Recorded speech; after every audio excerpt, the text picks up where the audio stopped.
Hello and welcome back to another Demis Hellen tutorial. We're going to take a look at something very different today. We're going to use a piece of software that's external to Cubase. It's not part of a plugin, but it is a very powerful tool. We're going to demonstrate this by making a pad sound. We're going to make something that's quite lush and quite thick and has loads of tonal quality to it, and the timbre will be just immense and out of this world. Now, this software is very simple. It is called Paulstretch. Some of you may be familiar with this. It's been around quite a while and you can create some immense sounds with this. Now, it looks a little bit daunting, but if we just have a quick look at what's happening here, you can see this is a time stretch and playback section. So we have stretch amount, FFT size and onset detection. So there's a few things there, but we're just mainly going to use the stretch amount. Then you can use the pitch section here to pitch shift and use octaves and things like that. Harmonics, add them in, tonal noises and noise, and then we have a compressor that comes out of the other side. So how do we get things to go into here? So that's going to be a good question. We're going to go back to Cubase and we're going to create 3 tracks. Synth 1, 2 and 3. We're going to mute these 2 because this was just something else that I was building. And what we have here is Rapid, Spire, and finally Play, which is my instrumental and orchestral banks and things like that. So starting with the first one, we're actually going to use Spire to generate a sound, and we're going to pick one of the pads that comes with Spire. So let's click on pads. Let's pick Endless Galaxy to start with. I'm just going to close that down, and we're going to put a singular note in here, and I'm going to start on C3. It's 1 bar at the moment, so let's just stretch that out to 4 bars, and we'll copy that down and copy that. So we've got C3 on each of our inputs. I'm going to go here and I'm going to select a bank. I'm going to pick my Trance Euphoria bank, link on screen if you want to grab that. And we're going to pick I Saw You or So Amazing. It's one of those 2. I Saw You. It's quite a thick pad.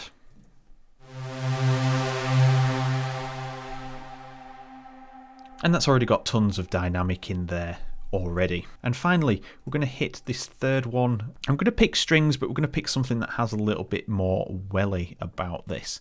So we can pick violas, cellos, things all like in that kind of range. But we're going to go to Goliath here and we're going to pick orchestral sounds, which is somewhere here, orchestras, and we're going to pick a huge section, so string ensemble. Let's try that one. Right, we have some sounds there, and we've got all 3, and together they sound like this.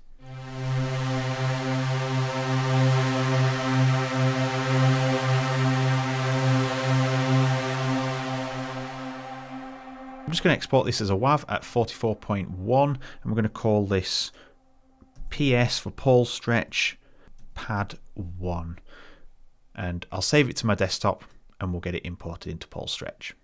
And just before we jump into Paulstretch, you can see here at the bottom we have 17 seconds. That's how long this section is, where we've decided to chop the tail of the sound off. The tail of the sound is not going to matter, it's just there if we want to utilize it. And here we are in Paulstretch. I've already loaded the file in, but if we go to File, Import Audio File, you can see there is our sound. This can be on your desktop or wherever you choose it to be. If we just hit the preview, you can hear that is our original sound. That has come from Cubase. And once we import that, it drops it into our view window there. Now we've set this to 10 times stretch, and that equates to 2 minutes and 49 seconds of sound. A considerable more amount of sound than 17 seconds. So let's just take a listen to what that sounds like.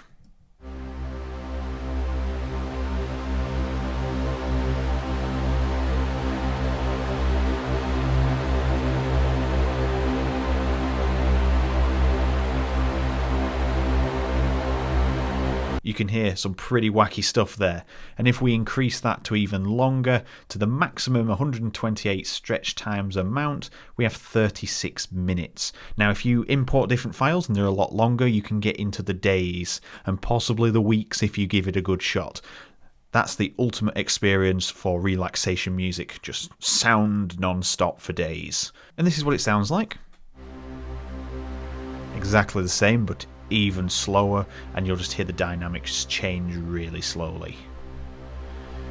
So epic. Let's go for a 2 times. Let's just try and double that. Too much jittery and bounce, so I'm just going to bring that back up to 10. It did sound quite nice around there.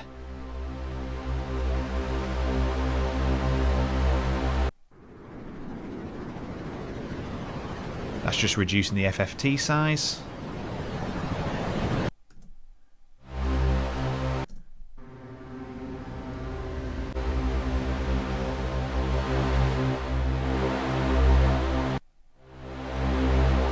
So I want to go for a smoother result, so I'm going to keep a higher FFT size. We're not going to look at anything else on there. And then we can use pitch shifting. We're not going to use that, but we can shift the pitch like this.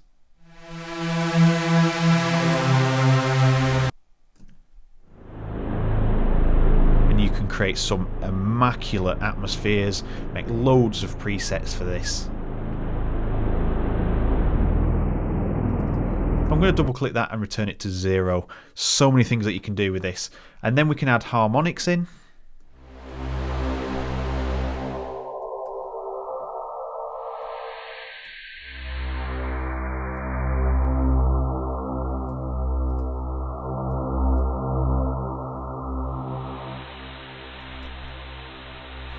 But we're not going to add those in, but you can hear all those weird and wacky things that you could do there. Tonal versus noise.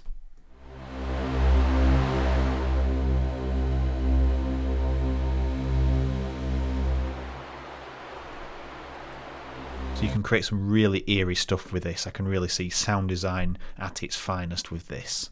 And then finally the filter. Just works like a normal filter. Low pass and a high pass. So there are a few more things here with the compressor here, the frequency spread and the shift as well. We're not going to use those. We're just going to export this as it comes at 10 times and then we've just changed that FFT size. And all we have to do here is hit render. And we can again save this, so we'll call it stereo out, and I'll just put brackets resynth so we know which one it is. You can see it exports it pretty quickly as well, which is really good. And then when we jump back into Cubase, we'll have a look at what we can do. And here we are back in Cubase. I've loaded up another instance of Rapid and I've called this one Synth Paulstretch. So you can see Synth 1, which was Rapid, is independent to this, so not to be confused before we get started.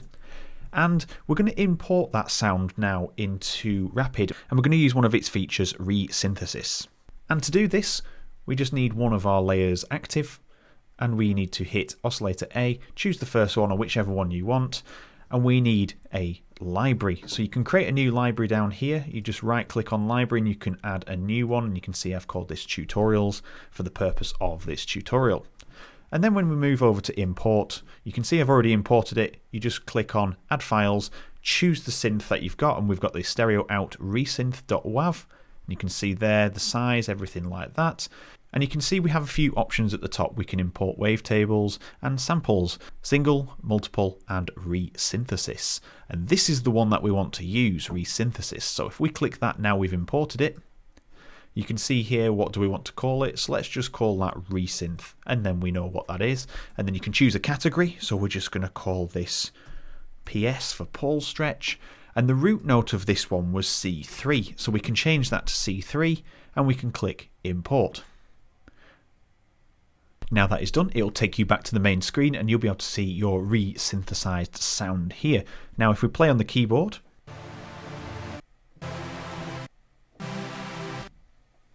we can play full chords and it sounds beautiful. And what better way to demonstrate this than to use some chords that I've already built, and I've made a nice open chord structure to show the range of this sound, as well as some bass notes in there to give it a bit of depth. So this is what they sound like with the resynth.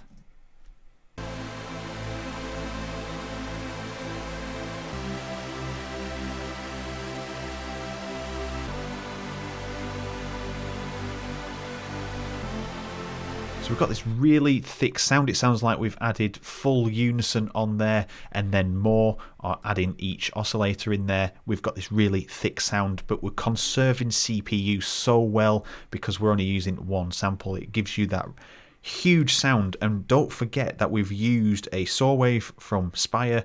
And don't forget, this came from 2 presets from a synth, and 1 from an orchestral sound bank. Now, what can we do with this? We can just do what we'd usually do for sound design, and we can start by adding things in. So I'm going to start by adding a reverb in here, and we're going to pick one of these huge ones. We'll pick space, and what we'll do here is turn the modulation off, and I'm just going to remove some of the lows there, put that up to like 40% odd.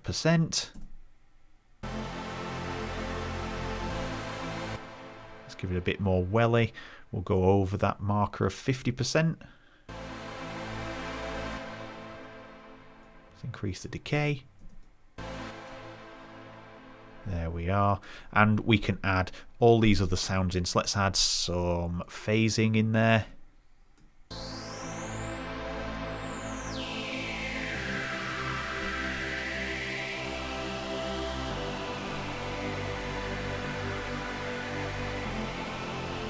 Let's put a low pass on there.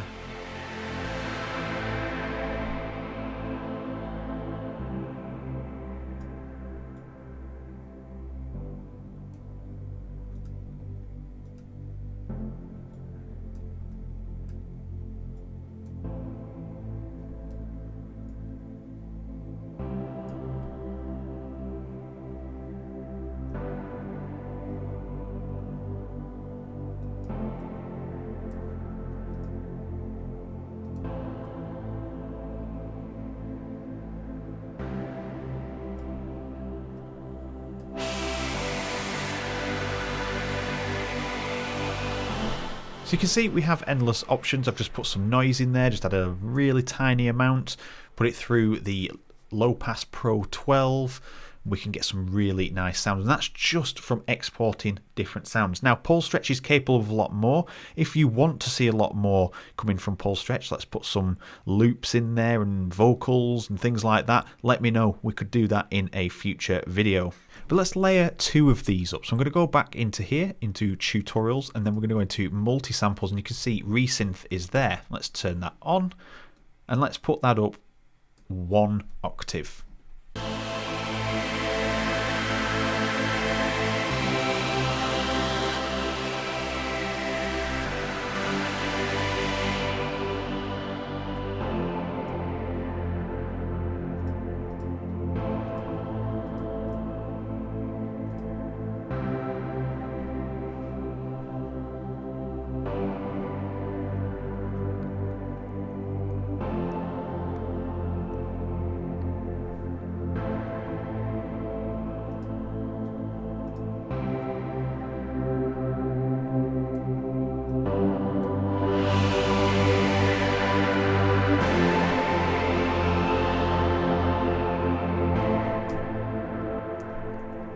And there we have it. That is using the resynthesis feature within Rapid. As you can see, it is super, super powerful.